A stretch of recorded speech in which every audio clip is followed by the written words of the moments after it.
The meeting took place at Las Colinas, a bar and motel leisure complex that had been commandeered by paramilitaries. It was on the outskirts of Segovia, the Andean town that at that moment in the early 2000s was the cradle of Colombian blood gold.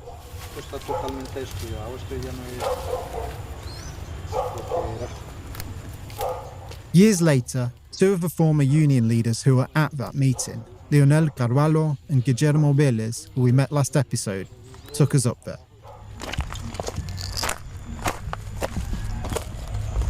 At the time of the meeting, the complex was a bustling spot known for lively parties. But when we went there, it was a relic of a time long since past. The motel's ceiling had collapsed and the walls were crumbling. The floor was a mix of tall weeds and broken tiles. The remains of a flume jutted out over a malaria pit of algae and sludge that was once the pool. As we walked the grounds, they told us what happened that day. A day etched in their memories forever.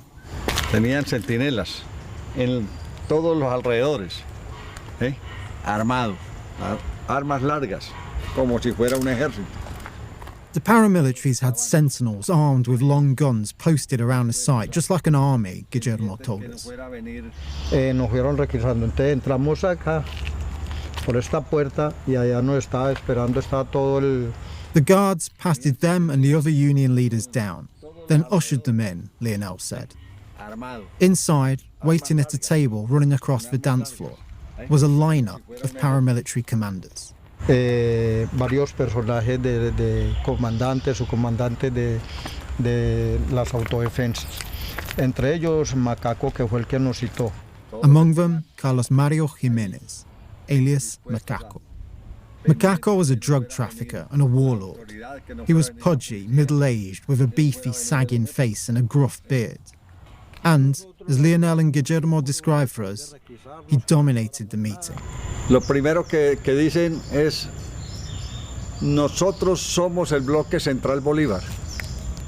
We are the Central Bolivar bloc, Macaco began, identifying his paramilitary faction within the AUC, or United Self-Defense Forces of Colombia, which had taken over Segovia in the months prior.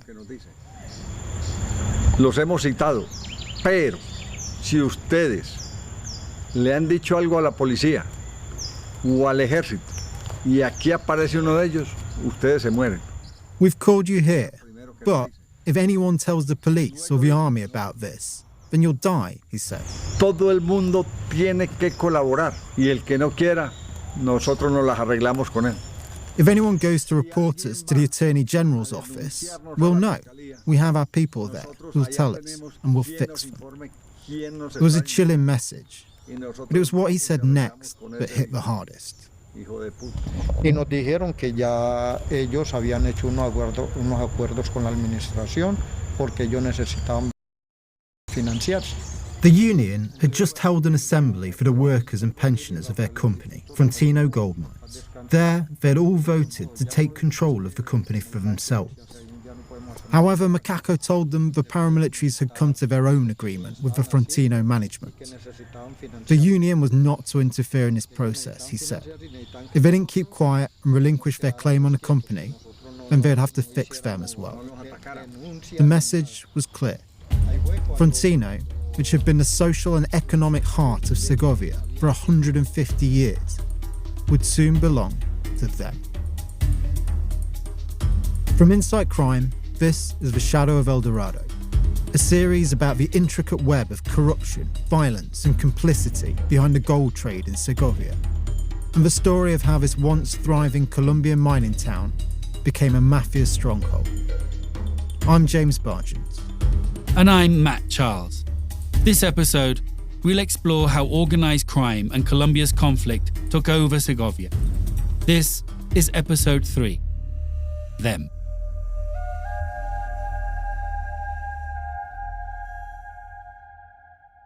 The paramilitaries had first announced to the world that Segovia was theirs long before the meeting at Las Colinas, years even before Macaco had entered Colombia's war. It was a Friday afternoon. The day's work was done, and the town's miners were packing into the bars, billiard halls and brothels to begin the weekend. But then, the power went down and the phones went dead. A convoy of pickup trucks rolled into town. They were filled with heavily armed men, many in military fatigues that bore no insignia. They opened fire into crowds of civilians and pulled people out of their houses to put bullets in their heads. By the time they rolled out again, 46 people were dead. Some of them were targeted, their names written down on a list. Others, though, were just in the wrong place at the wrong time. Segovia, Colombia, November the 11th, 1988. The slaughter was carried out by a group calling themselves Muerte a Revolucionarios del Nordeste, Death to the Revolutionaries of the Northeast, a reference to northeast Antioquia, where Segovia is located. At that time, such groups were springing up across Colombia. Ostensibly, they were set up by terrorized landowners to fight the leftist guerrillas that extorted them with demands for what was euphemistically called vacuna, or a vaccine. But in reality, many were mercenaries for business elites, corrupt politicians, the police, the military, and drug traffickers. Soon after the massacre, Muerte a Revolucionarios no longer really existed. But since that moment, there have always been paramilitaries in Segovia. Each generation, a new mutation, but always with the same cryptic moniker, ellos, them. And they always had Segovia's gold in their sights. At the time of the meeting at Las Colinas in 2003, they were at the peak of their power, in Segovia and in Colombia. They'd not only captured territories all around the country, they'd captured politicians, part of the Attorney General's office, the police, and the military. And, as they'd later testify, they'd helped elect the president of Colombia himself, Álvaro Uribe. Thank you, Mr. President, for this warm welcome. We needed the support of your country, the support of your government, your personal support for my country to solve problems of violence, economic and social problems. Colombia has a habit of electing either a war president or a peace president, often one after the other. Álvaro Uribe was a war president. He was elected in 2002 on the promise of taking the fight to the guerrillas, who by that point had been trying to topple the state for 40 years. Mr. President, welcome to the Oval Office. It is my honor to welcome this good man, this friend of freedom, to the Oval Office. I have been incredibly impressed by his vision for a peaceful Colombia. Uribe's war would be bankrolled by the administration of US President George W. Bush. To the US government, Uribe was the consummate international ally. He was one of Bush's most prominent supporters in his global war on terror, adapting its rhetoric for his own civil conflict with Marxist insurgents. And he was a fervent missionary for the US's economic vision of unleashed markets and frictionless trade. So enamored were the Americans with Uribe, they paid little attention to the disquieting intelligence reports that they'd received for years about his alleged ties to drug trafficking. And, as diplomatic cables later revealed, they dismissed his connections to paramilitaries while he was governor of Antioquia, as something that goes with the job. Within months of taking office, Uribe announced a policy that would become one of his most important and controversial legacies: peace negotiations with the paramilitaries. From the beginning, it was a strange setup. The paramilitaries were government proxies, and Uribe, as far as they were concerned, was their guy. Still, formal talks began in July 2003, and by the time Macaco's Central Bolivar bloc arrived in Segovia, negotiations were progressing rapidly, as were the fears about what that might mean for Colombia. In Colombia, right-wing paramilitary forces have pledged to demobilize by the end of 2005. If the promise is kept, more than 10,000 fighters will be disarmed. Many of them were responsible for some of the worst massacres in Colombian history. Still, when Macaco summoned the Frontino unionists to that meeting at Las Colinas, his involvement in the peace talks had actually given Lionel and Guillermo hope. Just the month before, the union had made a move to claim legal ownership of Frontino, based on the Act of New York, the document in which Frontino's departing foreign owners ordered the company's assets to be transferred to its workers and pensioners to pay off their labor and pension debts. Entonces pensamos que también iban a respetar el proceso que nosotros traíamos de recuperar la empresa para nosotros. They thought that because the paramilitaries were making peace with the Uribe government, they'd respect the union's process to recover Frontino, Lionel tells us. Y no, la cuestión fue totalmente diferente. But, he said, the issue was totally different. During the meeting, Macaco told them the agreement they'd struck with Frontino was precisely because they were demobilizing. In other words, Macaco saw Frontino as part of his pension plan. But that was not all. Before the meeting ended, Macaco turned to a man dressed in civilian clothes. Mucho antes de terminar la reunión, apareció para ellos, era el doctor. Les presentamos al doctor. We want to introduce you to El Doctor, the doctor, Macaco said. Doctor's a generic honorific for lawyers or other qualified professionals in Colombia. El Doctor was there to talk to them about Frontino and the future of the company, he told them. El Doctor spoke briefly, making them bristle with comments about how Frontino had done nothing for the people of Segovia, and it was time for something new. They left the meeting reeling from the devastating realization that the paramilitaries now stood between them and their dreams of owning the company. But they thought little about the mysterious El Doctor and what his appearance at that meeting meant. Until, that is, the next day.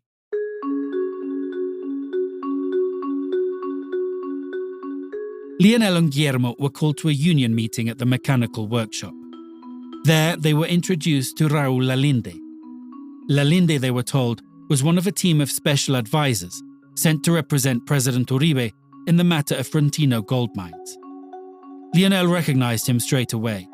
It was El Doctor, the same man Macaco had introduced them to at the motel. Suddenly, they understood. Lalinde was there to push through plans to liquidate and sell off Frontino gold mines. And it wasn't just Macaco that was in on this deal. It was the government too. Después aparecieron ellos allá, que eran enviados por el presidente Álvaro Uribe Vélez, asesorando la liquidación. Esa liquidación fue arreglada de tal forma que nosotros no nos diera oportunidad de defendernos y ya tenían todo listo. When El Doctor Lalinde and Uribe's other presidential advisors showed up, supporting the liquidation, everything became clear to us, Lionel said. The liquidation was a fix. Everything had already been arranged.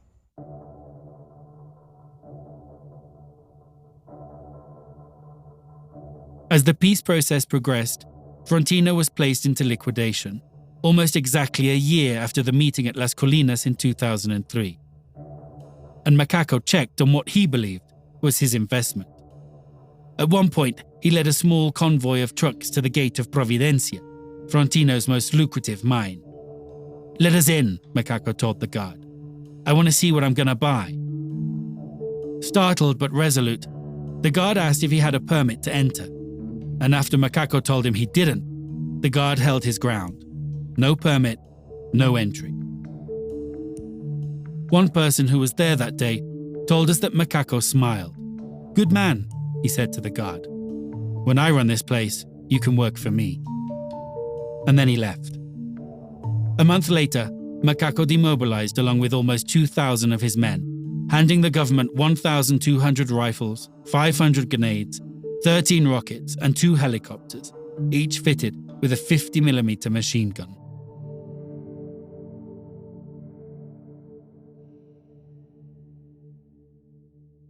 When we heard the story of Macaco's Frontino deal, it turned our investigation on its head. Until that point, we'd looked at mining in Segovia as two separate worlds. There were the big mines run by the big companies, first Frontino, then later Gran Colombia Gold, now known as Aris Mining. Controversial, definitely. Exploitative, quite possibly. But legal and regulated.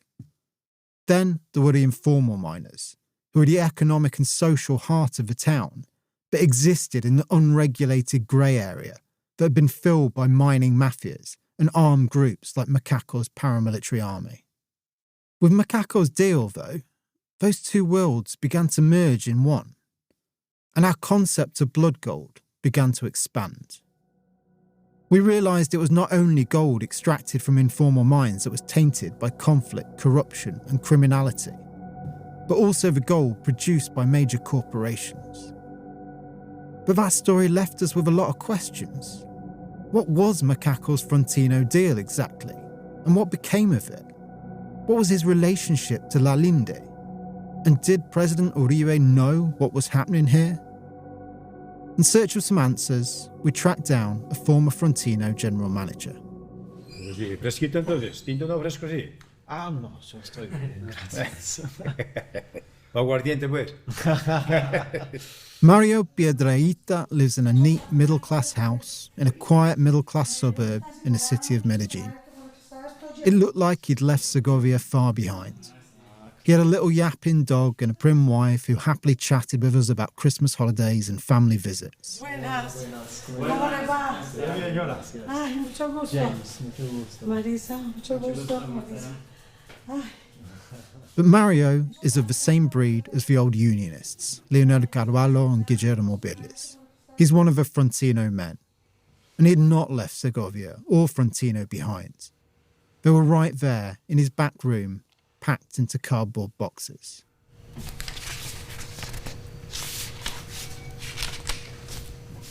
Looking at his boxes with an exhausted pride, he began to thumb through the documents, thousands and thousands of pages that filled not only his past but also his present.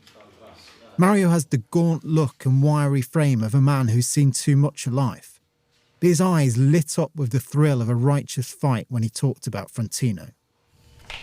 Y una cantidad de documentos de toda esta lucha que hemos tenido durante 12 años. Hay de todo. Hay amenazas, hay documentos importantes, hay otros que no son muy importantes. He showed us the files that explain why he has the Frontino boxes in the first place. Over 1,000 notarized signatures of ex-Frontino workers and pensioners, granting him the power to lead the legal struggle to deliver on the promises of the Act of New York. But for Mario, leading this fight has not only meant documenting the legal claims of the workers and pensioners to Frontino, it's also meant documenting the shadowy characters they were up against.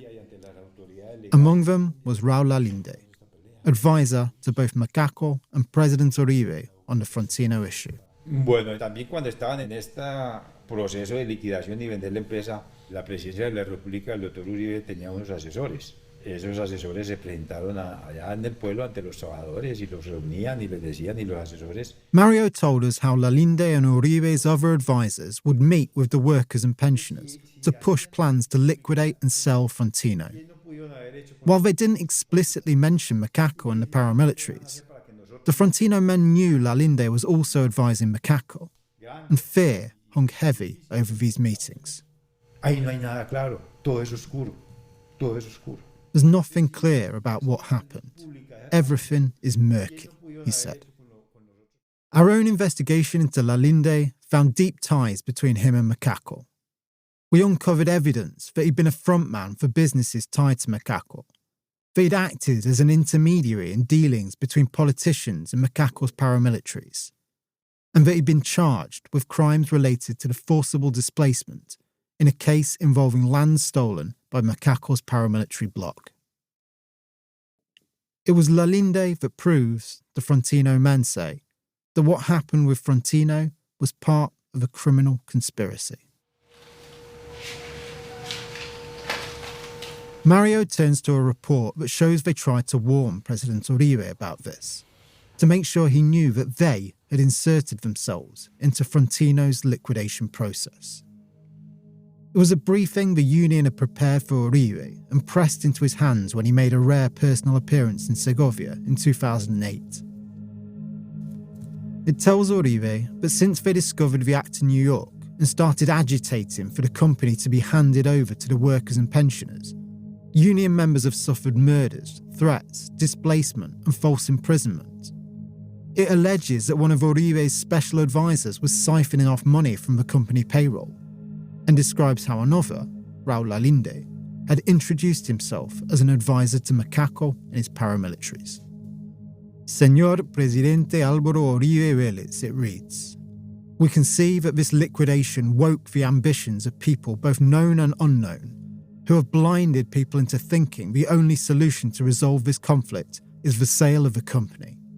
But we know that the only possibility they have to cover up the corruption seen over the last 33 years is by auctioning the company off and not to the highest bidder, and so closing the possibility of any investigation. They never heard back. We tried to contact Uribe, but he and his handlers did not respond to our questions. Lalinde was harder to find, but through commercial records, we traced him to a series of businesses around the city of Medellin. So we've come to the address listed for this mining company and we've found a cement plant. Very much doubt this is his office. Sí, está bien. Muchas gracias. I mean, all we've got is, this looks like a freight company or something. And we've got these car dealerships. Maybe it just doesn't exist. Yeah, quite possible. 137 organic nails. I don't think this is the business we're looking for.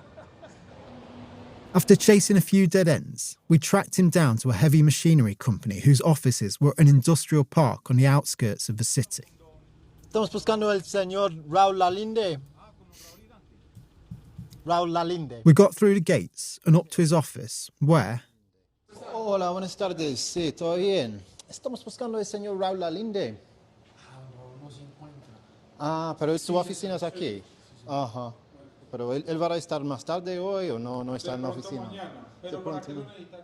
They told us he was out and wouldn't be back until after we'd left town. We left him a handwritten note, and that was enough to get a phone call from his lawyer, who we sent a detailed list of questions. But we got no answers in return.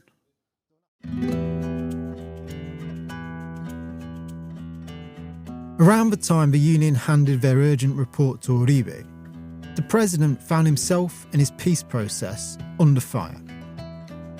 Uribe was facing a backlash because numerous paramilitary leaders, including Macaco, were still running militias and criminal networks after demobilizing.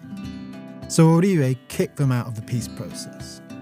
Then, in May 2008, he extradited them to the United States. Arriving on U.S. soil, 14 senior paramilitary leaders extradited from Colombia on drug-related charges. Macaco's deal to take over Frontino was dead. Or was it? The extradition of Macaco and the other commanders reshaped the Colombian underworld at a stroke. Gone were the leaders of the most powerful drug trafficking groups in Colombia, many of whom were starting to get intimately involved in the gold trade. But it may not have spelled the end for Macaco's Frontino deal. Back at Mario's house, he dug out a copy of a contract from one of his boxes. Dated a week after Macaco's extradition, the contract essentially rented out a sector of Frontino's most productive mine, Providencia. That sector would become known as La Empalizada. Lo que pasa es que el sistema de explotación de nosotros en Segovia, en la empresa de Frontino Gold Mines, es un sistema que llama cámaras y pilares.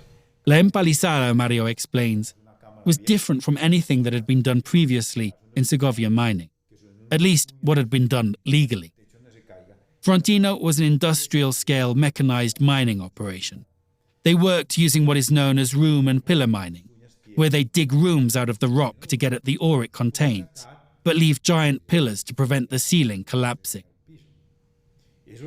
Even though the pillars contained a lot of gold, they'd be left untouched until the mine was exhausted, at which point the miners could close it down bit by bit, blowing up the columns behind them before finally sealing off the mine. Ellos no, sacan las cuñas, reemplazan por unos palos, por eso la llaman empalizada. In La Empalizada, though, they took another approach. Working with the most rudimentary tools, they blew up the pillars to get at the gold that the industrial approach had left behind. and replaced the rock columns with wooden planks. Basically, they worked like what were known as machuqueros, the gangs of mine robbers that had invaded the Frontino mines to steal their ore. They went for the quickest, easiest gold they could find. To hell with safety, or the future of the mine. This was not so much mining as it was looting. These people were sacking Providencia, Mario said, and they were being contracted to do it. He flicked through the contract to the back page to show us who these people were. Aquí está uno de los contratos que hizo la superintendencia por intermedio del liquidador con el señor Toño Marrano. There were two signatures. One was the government-appointed Frontino liquidator who had approved the contract. The other was a retired Frontino miner. But, Mario said, they were just the public face of the operation.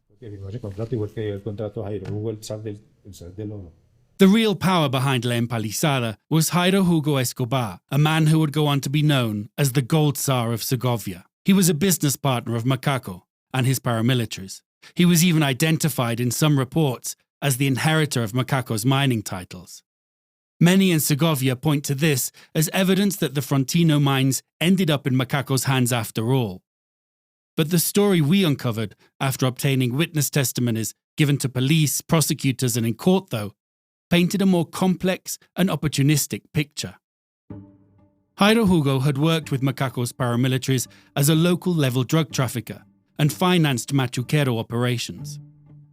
The La Empalizada contract came about not because of Macaco's negotiations with Frontino, but because when his machuqueros tunneled right into the main fronts of Providencia, instead of burning down their operation, the government-appointed liquidator made a deal to legalize it. That deal not only made those involved very rich very quickly, it also established a new model for the Frontino mines. A model based not on modern technical mining, but on the practices of small-scale informal miners, and of the very same machuqueros that had been stealing from the mines. Afterwards, the Frontino mines were carved up and rented out to mining operations working in this way. From this point on, Frontino and later Gran Colombia were more rent collectors than mining companies. And among their contractors were more shadowy characters with connections to machuqueros, to the paramilitaries, and to Macaco.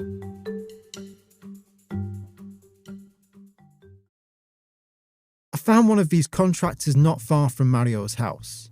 Although at the time I was working on a story for a print outlet, so the audio for the interview we did is not the best.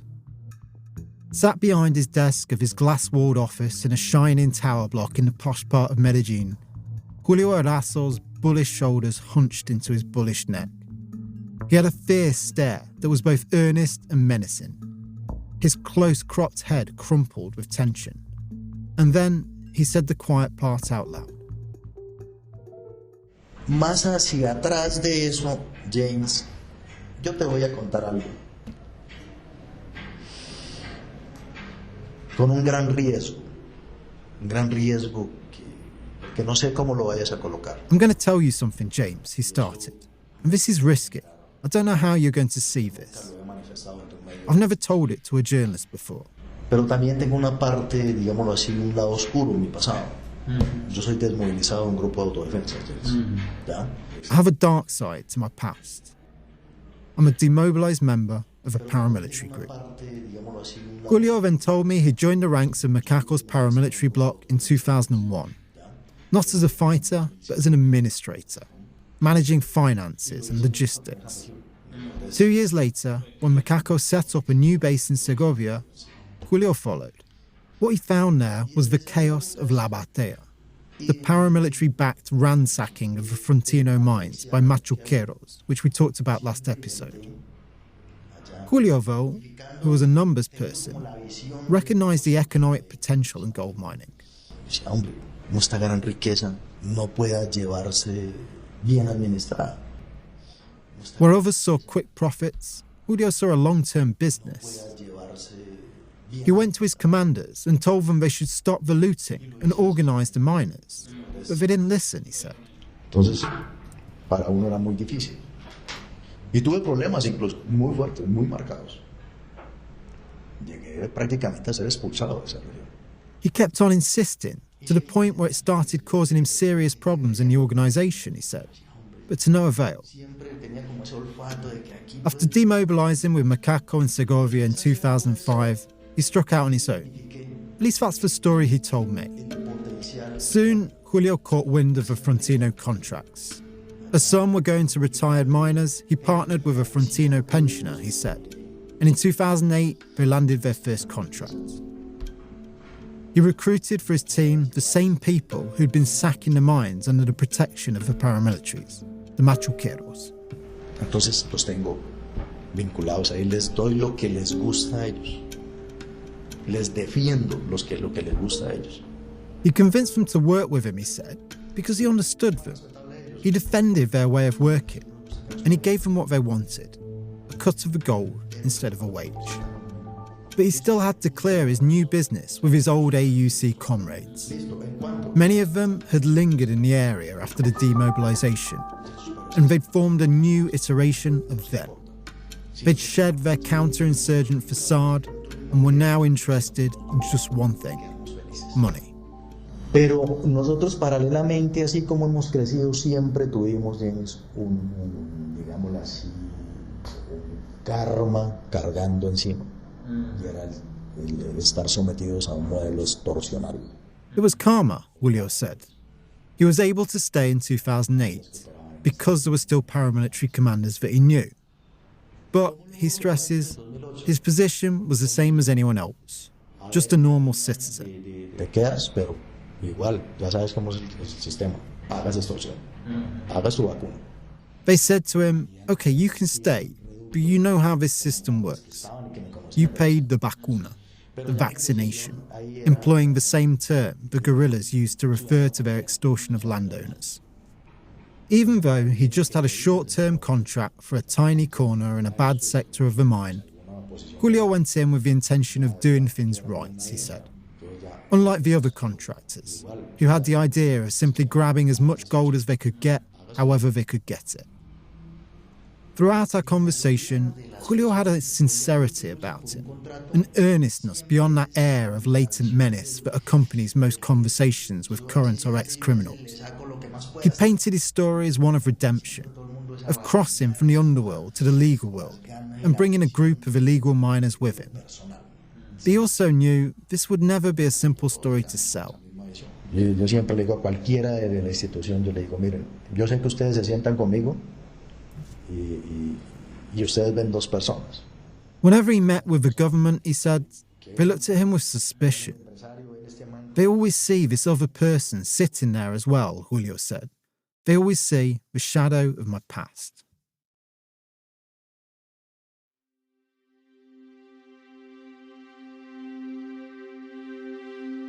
When I met Julio, I didn't know about the Frontino story, at least not about Macaco and his deal, about the presidential paramilitary advisor, El Doctor Lalinde, and about La Empalizada, the contract handed out to a mobster and his machuqueros that marked a massive shift from long-term mining to short-term plunder. So I didn't ask him a lot of questions that I would have had we talked again later, like why his commanders would have rejected his plans to get into legal mining in Frontino. Wasn't Macaco himself trying to do such a deal? Or about what came first, the contracts or the mine? In other words, did his operation start out as a machuquero invasion like La Empalizada? And if so, how does that fit into his idea of doing things right? I also didn't know as much about Julio as I would later learn. So I didn't ask him why, if he was such a nobody in the paramilitaries, he would be at Macaco's side on foreign trips for delegations of top paramilitaries, or act as Macaco's spokesperson, representing his political front after the demobilisation, or why he would still be working for Macaco just months before getting his first Frontino contract, or about the rumours in Segovia that he's Macaco's in-law, a relative of his ex-wife. We tried to contact Julio many times after I did that first interview with him. On the last occasion, I sent him all of those questions, and a few more. He never responded.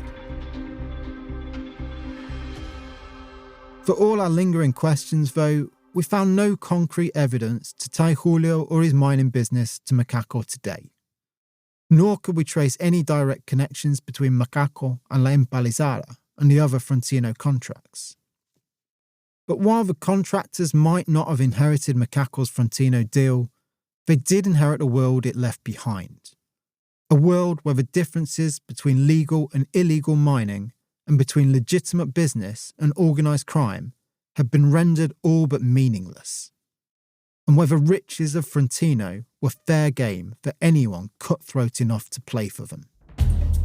And while Macaco didn't end up buying the Frontino mines, those mines would soon be sold, and the new owners did have close connections to another major player in the Frontino drama, Colombia's then president, Álvaro Uribe. This series was the product of 8 years of investigation and on-the-ground fieldwork. This sort of work can be slow and painstaking, and it can be dangerous. It can also be expensive. If you want to help Insight Crime continue to produce in-depth investigations and analysis of organised crime, you can make a donation at insightcrime.org. If you want to dive deeper into the story of Segovia and blood gold in Colombia, head to our website at insightcrime.org. There you can see videos and photos of the scenes described in interviews with key characters, explore documents laying out the paper trail we uncovered during our investigation, and delve deeper into some of the stories and people mentioned in this podcast. The Shadow of El Dorado is an Insight Crime podcast produced with La No Ficción. It was reported and written by me, James Bargent, and produced by Matt Charles. Script editing was by Stephen Dudley and Tatiana Lozano with the help of Elisa Roldan. Stephen and Elisa are the executive producers of the series. Sound design and editing for this episode by Jairo Pineda, and our graphic designer is Isabella Soto. Fact-checking for this episode was done by Alejandra Rodriguez. Additional research for this episode by Anastasia Austin.